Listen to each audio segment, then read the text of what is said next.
apresentar aqui hoje ele é uma parte da minha investigação de pós-doc, que eu desenvolvo lá na ECA, nos primeiros anos na ECA. Lá eu investigo métodos comparatistas do cinema, e um braço desse meu interesse é pensar a curadoria ou a programação de cinema como exercício de cinema comparado em diálogo um pouco com a minha experiência de trabalho nesse campo também. Já integrei algumas comissões de seleção, o Festival Internacional de Curta de BH, a Janela de Recife, a Mostra Corpo Cinema, mas o que eu vou trazer aqui tem a ver com um cineclube, eu vou explicar isso mais adiante. E essa parte da minha pesquisa é recentíssima, assim, é a primeira vez que eu falo desse assunto, né? Geralmente eu trato, né, de métodos de análise, enfim, em especial constelação fílmica, que foi o que eu apresentei aqui ano passado, no raciocínio. Então eu estou ainda em fase de levantamento de bibliografia, enfim, são apenas algumas aproximações iniciais que eu vou fazer aqui. Então, como a pesquisa está em andamento, as contribuições são muito bem-vindas. Então, como eu costumo lidar, né, acho que a maioria de nós, né, lidar com análise de filmes, enfim, a curadoria ela tem seus aspectos próprios, né, semelhanças e diferenças em relação a esse campo, e eu acho que ela pode ser pensada como uma crítica em ato. Então, é um trabalho intelectual e também, de certa maneira, um exercício, uma prática. Bom, e aí, para pensar isso, eu visito brevemente, assim, só vou lá olhar um pouquinho para ela no campo das artes, né, das artes visuais. Eu acho que é um campo em que o ofício do curador é mais estabelecido, né, talvez tenha mais bibliografia, mais discutido, mais rico. A palavra de curar, que vem de curar em latim, que tem a acepção de cuidar ou conservar, enfim, esse sentido de cuidar de um acervo de obras de arte, né, de cuidado da manutenção também. Mais no seu entendimento moderno, como a gente pensa hoje, né, isso é mais recente, do século XX, dos anos 60, para cá, na verdade, que a gente pensa no curador, né, como essa figura diferente, enfim, a gente não pensa nele só simplesmente como, né, alguém que cuida da manutenção e da conservação de um acervo, mas também alguém que, né, prepara o conceito, a seleção, a organização de uma exposição das galerias e dos museus, em muitos casos imprimindo ali um olhar autoral às mostras. Então é um trabalho que também envolve, além disso, um pensamento a respeito da distribuição espacial das obras, da sua ordenação no espaço, enfim, né, o display da exposição ou da expografia. Bom, então ele tem uma planta de web bienal, né? A gente vê então que tem todo um trajeto, uma planta pensada, né? Eles imaginam, né, que obras você vai ver primeiro, por onde você vai passar, onde você vai chegar, por onde vai sair, né? Enfim, tem todo um percurso, um caminho. O Paulo Rechtenhoff, que é um importante curador brasileiro, ele foi o curador-geral da 24ª Bienal de São Paulo, em 98, né, que foi uma Bienal que ficou muito famosa, né? Ela tinha como mote a antropofagia. E um dos gestos recorrentes desse projeto era criar áreas de contaminação, né? Então, ele tentava agrupar, né, fazer obras dialogarem ali, dentro de um mesmo recinto expositivo. Ele tentava também não reproduzir uma fronteira geográfica ou geopolítica, enfim, né, fazer áreas para diferentes países, né? E aí, pode passar, por favor? Um dos exemplos, né, que ele coloca lá na Bienal, ele coloca essas obras lado a lado, uma escultura do Tunga, e essa pintura do Guignard, que chama Leia e Maura, ou as gêmeas, né? E aí havia um diálogo entre as duas, né? A gente reparar entre as duas personagens ali, né, a gente consegue ver o formato do eixo exógeno ali que ele colocou, enfim, era um tipo de relação plástica, enfim, às vezes que ele tentava imprimir nas mostras, né? E é também dele a ideia da curadoria como diálogo de um conjunto de obras a partir de uma hipótese hermenêutica ou problematizadora. E fazendo um caminho para o cinema, né, a proposição de relações muitas vezes imprevistas entre obras também está envolvida na ideia de curadoria ou programação, enfim, de cinema, né? Então, fazendo um pouco a transição entre o cubo branco, né, esse lugar, né, onde se pensa o lugar, né, por excelência da exposição moderna, enfim, esse lugar que se pretende neutro para melhor expor as obras, né, fazer essa transição para a caixa preta do cinema, né, esse espaço de exibição de filmes numa sala escura voltada para uma tela. A aposta é de que o desenho de uma programação de determinados filmes num ciclo, numa mesma sessão, pode fazer dialogar, destacando elementos latentes de um e de outro, produzindo itinerários afetivos ou narrativas impensadas. Ainda que muitas vezes essa não seja a intenção original das obras, né? Enfim, o filme pode responder a outro, pode endereçar questões, pode criticá-lo ou complementá-lo. É uma aproximação, então, que não é simplesmente pela via da semelhança, né? Assim, um filme pode né, confrontar ou se opor a outro. A partir desse contato propiciado, semelhanças e diferenças emergem e se tornam mais visíveis, né? E aí essa frase, né, do Pablo Kanger fala: talvez seja esse um dos segredos da programação, versos e rimas ocultos no que parece ser um texto em prosa. O Jacomon, no texto dele sobre cinema comparado, também ele destaca os casos em que é a atividade crítica que opera a relação entre as obras, né? E ele fala um pouco do Henri Langlois, né, que é o fundador, o programador da Cinemateca Francesa, que tentava pensar muito isso das relações secretas entre filmes, né, a partir de vários, né, dos 4 filmes, né, que eram exibidos no mesmo dia, por exemplo, né, havia ali uma certa invenção de programação, né, diálogos ocultos entre as obras. Né. A nossa primeira interpretação de um filme, ela vem marcada pelo espaço e pelo contexto da programação, e acho que as sessões elas têm potencial crítico ou ensaístico de construir um pensamento. Né. Então a curadoria é um ato de interpretar filmes, a colocá-los em determinado contexto, avizinhando-os de certos filmes, deixando outros de lado, né? Um caminho que se faz a partir de escolhas. Do curador, você espera, isso eu estou citando aqui, o Cauê Alves, do curador você espera então que se abra um sentido possível no interior do trabalho, de arte, e ao mesmo tempo que dê espaço para que outros sentidos possam surgir, né? Ou seja, né, há que se contornar esse risco de uma má curadoria que usa as obras um pouco como ilustração de uma ideia, né, que vem condenando-as a um sentido único. Então, por isso é bom lembrar que as sínteses que um curador faz, né, elas são sempre provisórias, necessariamente inacabadas, né, elas não impossibilitam novas percepções, enfim, né, o trabalho de arte ele é uma totalidade aberta e o curador pode manter, né, algo dessa abertura. Né? Então, a gente propõe uma conversa entre obras que coloca em relevo alguns aspectos e oculta outros, né, enfim, faz parte, mas da obra ainda é preservada uma certa autonomia, né? Desfeito esse vínculo curatorial, as obras estão livres para novos vínculos, para uma existência solo, enfim. E no contexto maior, né, pensando no cinema comparado, uma das características singulares da curadoria é que ela acontece, né, é um modo consecutivo, né? A gente vê uma obra depois de outra, né, e não ao lado de outra, né? Por exemplo, né, quando a gente compara, né, numa tela dividida, num filme, num vídeo, né, coloca ali lado a lado, né, quando a gente compara fotogramas, né, imagens estáticas, né, frames dos filmes, né, ou em instalações, quando a gente tem múltiplas telas, né, então no cinema, na sessão, a gente tem essa diferença do modo consecutivo, né, então ele é um modo que, enfim, preserva de alguma maneira a integridade das obras, né, as imagens, os sons, né, que às vezes não aparecem, né, nos frames, enfim, né? Tem algo da fidelidade à linguagem do meio. Né? Então, a sessão ela propõe uma comparação no tempo, né? Uma operação que demanda a memória de um espectador, né, ativo, disposto aos exercícios e às conexões. Né? Então, o filme, ele, quando passa, ele se converte em memória, e a memória é a base mesmo, a base que sustenta a proposta comparativa, né? Como se a gente tivesse ali uma tela mental, né, que os filmes, né, eles passam, a gente retém algum resíduo ali nessa tela mental, e quando chega a imagem do próximo, né, a gente consegue produzir fusões ou sobreposições, né, com esses resíduos desses filmes, né, anteriores. E como se trata de uma dimensão, né, de uma dinâmica temporal, importa a ordenação dos elementos, né, o desenho que eles juntos constroem, a adição de uma obra cada vez, né, um processo cumulativo. Numa sessão de curtas, por exemplo, importa qual filme vai começar, o que vem depois, como é que, né, essa sessão vai se encerrar. Né? Diferentes ordens vão produzir diferentes efeitos. Em alguns casos, né, por exemplo, né, enfim, exemplos práticos, né, quando você tem um filme muito forte, né, um filme político muito duro, um filme que gera um impacto emocional muito profundo, não é interessante você colocar algo depois dele. Né? Às vezes faz sentido, né, que ele seja o último que encerre uma sessão, sob pena de prejudicar tanto a duração, né, que ele precisa, né, desse impacto, né, que ele enfim, continua, perdura no espectador, como poderia prejudicar também o visionamento de um filme seguinte. Então a programação ela oferece um caminho a se percorrer, né, como a proposta de um roteiro, uma rota, né, como ali a gente viu na planta. Né?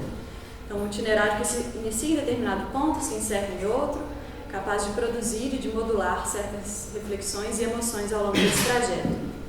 Pode passar, por favor. E o ritmo, né, é um critério fundamental na composição de uma sessão também, né, uma certa combinação ou alternância que a gente pode fazer entre filmes que exigem mais ou exigem menos do espectador, enfim, algo da temporalidade, da coerência ali, né, nesse desenho. Tem curadores, né, alguns com quem eu conversei, o Daniel Queiroz, por exemplo, ele testou colocar num festival de curtas alguns segundos de tela preta entre um filme e outro, né, como né, para tentar demarcar ali uma separação, para que os filmes não se emendem, né, não fiquem emendados ali um no outro. Né. E aí nessa rota, né, que a gente constrói, a gente pode criar, né, percursos mais ascendentes ou descendentes, né, você pode abrir mais em aberto ou mais fechado, ou pode acabar mais pessimista ou mais otimista, enfim, né, depende dessa ordenação, dessa narrativa, né, enfim, é de fato uma narrativa, né, por meio dos filmes, que à medida que eles vão trazendo novas informações ou transformações de um ao outro, né, esse desenho vai se modificando. E é uma narrativa que pode ser mesmo ficcional, em algum aspecto, né, fruto de uma imaginação que tece teias entre os filmes, explorando as lacunas dos intervalos. E a gente pode pensar também na montagem, né, assim, claro, né, os blocos aqui não são mais planos, mas filmes inteiros, né, pensando na montagem eisensteiniana mesmo, né, enfim, mas né, nesse incremento de escala, né, de complexidade, que é lidar então com os filmes inteiros, né, a partir da montagem. E como o Eisenstein, enfim, os teóricos da montagem pensam, né, colocar 2 ou mais filmes em relação numa mesma sessão produz algo novo que não estava contido só em cada um deles isoladamente. E aí pode-se produzir, pode passar por favor. A gente pode produzir interação entre células grandes e pequenas da programação, né? Por exemplo, no interior de uma mesma sessão de curtas, ou dentro da programação de um dia, ou numa programação de uma amostra, ou de um projeto que aconteça, né, espalhado ao longo do ano, enfim, né, tem dimensões diferentes. E além dos próprios filmes, isso, né, acontece também nas artes, né, alguns elementos exteriores podem ser convocados no sentido de produzir sentido, né? Os textos curatoriais, os títulos das sessões, né? Os comentários na apresentação, enfim, quando é uma sessão comentada, os debates ao final, né? Tudo isso pode se prestar essa função de chave de leitura, de pistas, né? Para o espectador que se abre a essa experiência narrativa. Bom, só um último esclarecimento antes de falar da amostra, né? A proposta de curadoria que eu apresento aqui, ela se filia à proposta das constelações fílmicas, né, que é esse tema da minha pesquisa, e para contextualizar ou relembrar, né, enfim, é uma proposta de conexão entre obras que escapa ao linear e aos eixos mais visuais da comparação, como gênero, autor, nação.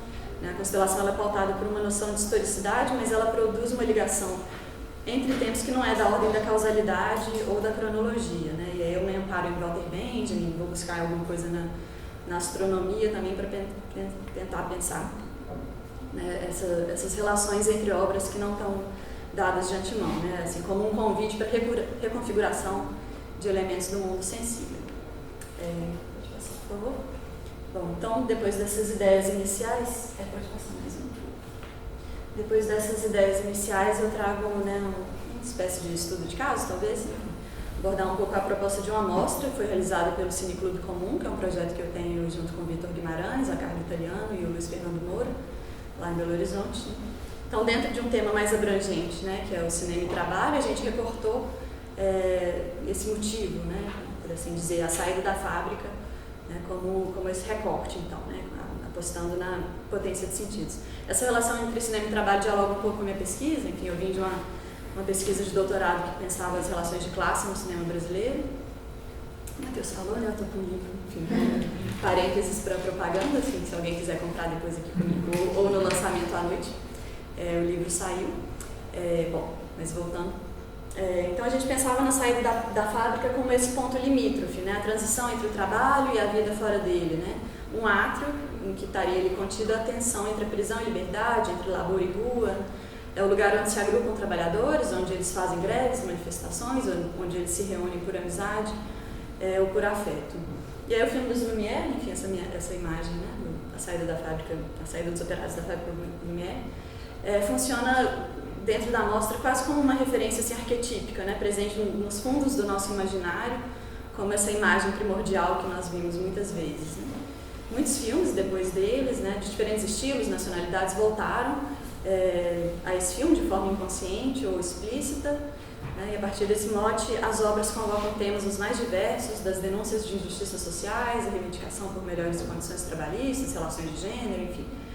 E ao conjugar filmes de tempos distintos, a mostra buscava acrescentar uma dimensão de historicidade ao tema do trabalho, né, tentando unir, né, nessa comparação, né, desde, né, do fim do século XIX até filmes dos anos 2000, pensando que o trabalho, né, é universal, um dos temas fundantes da humanidade, e por outro lado ele também é absolutamente cultural, marcado por nuances, especificidades históricas e conjunturais. Eu vou falar um pouquinho da proposta de relação entre os filmes, não todos, né, que estavam na mostra, não daria tempo, enfim, vou sobrevoar por algumas relações a partir do filme dos Lumière, mas tinha também a fundição do Kaurismäki, A Dupla Jornada, da Helena Sober, Dias de Greve, do Odilei Queiroz. Tem outros que eu não vou falar aqui hoje, mas né, o filme do Farok, né, A Saída da Fábrica também, o Esse Velho Sonho que se Move, do Alain Guiraudie. Enfim, tinha longas, né, também. Bom, então o próprio título da mostra, né, A Saída da Fábrica, já ajuda a propor um recorte, né, já estimula interpretações do espectador, já que alguns filmes estão ali devido a um gesto curatorial, né, por uma relação mais aberta um pouco com esse tema, alguns mais óbvios, outros menos, né, enfim. Bom, então a sessão se abriria com o filme dos Lumière, o ponto de partida não só dos filmes seguintes, mas do próprio cinema, né. Então ele figura ali como uma espécie de padrinho dos filmes posteriores e também como um condensado de elementos, né, de aspectos que cada filme depois vai colher e vai desenvolver cada um numa direção. Gosto de pensar na ideia assim, desse filme como um pivô, né, ou um emaranhado, um novelo, e cada filme puxa um fio dali e desenvolve no seu próprio sentido, na sua própria direção. E ao longo dessa sessão a gente via a alternância entre os movimentos de sair e entrar na fábrica, né? Às vezes, né, ao longo da sessão inteira, né, tinha essas imagens de saída, de entrada, enfim.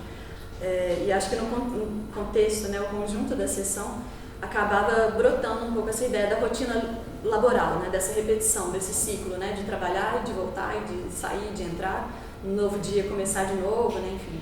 Então, a sessão tinha uma narrativa cíclica, né, que retornava muitas vezes a esse ponto inicial.